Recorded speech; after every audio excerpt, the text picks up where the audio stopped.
बातें करेंगे, लेकिन आज का मौका नहीं है। सर, फेडरल गवर्नमेंट के अंदर बैठे हुए लोग, हुकूमत, ये मंजराम पे मैं लाना चाहता हूं, उन्होंने पीटीएम को प्रिस्क्राइब किया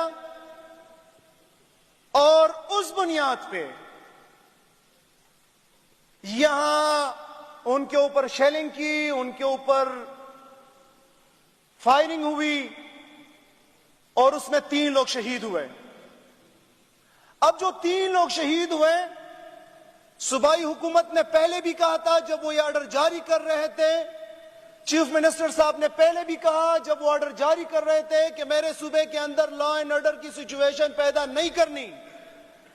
ऐसे हालात पैदा नहीं करने कि यहां पे अफरा तफरी फैल जाए, एनआरकी फैल जाए।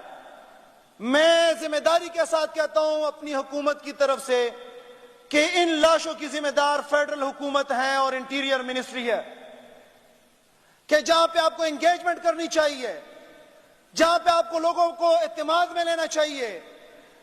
इस ऐवान को एतमाद में लेके एक जिरगा बनाना चाहिए था। उनको कहते कि आप ये ना करें, ये करें, उसके बजाय आपने शिद्दत